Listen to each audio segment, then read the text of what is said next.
Hello, my friends, and welcome back. It is Sunday, March 10th, 2019. I am the drunk pokeroon, and it's beer time. You know, sometimes I forget what the date is.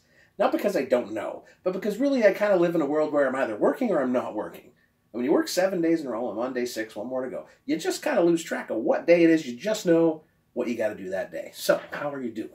How you been? You having a good time? You enjoy your Sunday? You're off today? Beautiful. Nice.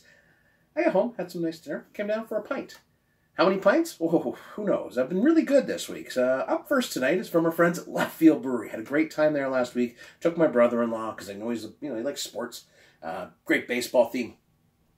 Even better beer. Lovely people. Thank you to everyone at Left Field who made it an extra special visit for us. Got asked for my first autograph on a beer can. It was cool. Thank you. Bourbon barrel-aged Blackburne Imperial Stout, 9.7%. in a short can. Now, there is debate among many people. Do we like the shorty cans? I like them just because I'm the kind of guy, if I want to have 2 or 3 different beers and talk about them, this really helps me because a 9.7 in a 500ml bottle is pretty much it for me now. You know, used to be a time when I could drink tons of beers and be up all night. Now I have two big beers and I'll be sleeping on the chair like my dad back in the day. But anyways, I digress. Now my dad runs 5K marathons with my mom. They're the in-shape people. Clearly, it didn't translate well, right? I know. Anyways, let's get back to beer. But yeah, so we had a sample of this at the brewery, and I was immediately sold. I did bring one home for Mrs. Pogue, of course, because, you know, you gotta bring something home for Mama. Gotta have Mama not happy, nobody's happy. And Mama was happy. Oh, my.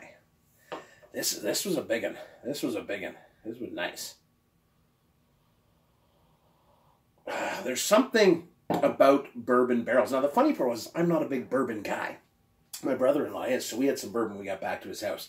And I can kind of see where he was talking about, you know, it's different for him to experience bourbon in a beer, whereas I was experiencing, you know, bourbon by bourbon. Very different experience. So it's good to know, though. Education is important. That was a good thing to do. Big oaky smell.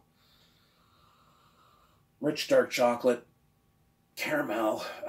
No better try. It's been a long week. I am physically and mentally a little tired, which is what happens when you work too much. You just push yourself a little too far. But one more day. One more day. One day more. You know, that kind of thing. Cheers.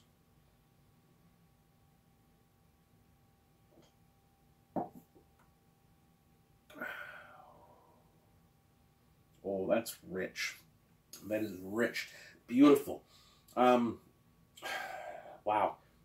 That's really good. I'm really glad I have a whole can of this to drink. Because I only had a sample at the brewery, right? I never judge. It's tough to judge beer in a sample. No, it's very rich, velvety smooth, dark chocolate, that big bourbon, oaky, you know, punch. It is boozy, but not as boozy as I've had and fresh, so they've really let this age well. Dark chocolate, some dark fruits in there as well. Vanilla, caramel, deliciousness. It's beautiful. I mean, really, it is. It's just absolutely gorgeous. The funniest part is I catch flack all the time because I only talk about beers that I really like. I don't waste a lot of time on beers I don't. I don't bother. Why? Why bother talking about beers you don't like? You know. So I was watching Mean Girls today because I like Mean Girls and I'm okay with that. That's something I enjoy. It's a funny movie. It makes me laugh. And I was thinking to myself, there's a scene with the candy canes. And I was thinking about this beer, because I know I'm going to like this beer, because I've tried to sample this beer. I get where this beer is going. And I think to myself, this is the beer. This is the beer I'm going to talk about. Now I'm going to be like, 4.25 for you, Glen Coco. You go, Glen Coco. None for Gretchen Wieners. But no, seriously, people get pissed off, and it makes me laugh. And I'm like, I don't even know anymore. So I'm just going to give everything like a 4.25 out of 5, just for fun. But I'm just going to call this one the Glen Coco out of 5. See if they get it. But anyways, guys, fabulous beer. Go to Left Field. Just go. I mean, baseball season's around the corner. Really, to sit there and watch a game and enjoy the theme is beautiful, but just to sit and sip these bloody beers is even better. Cheers, my friends. Enjoy your Sunday night. I wonder if I can make fetch happen.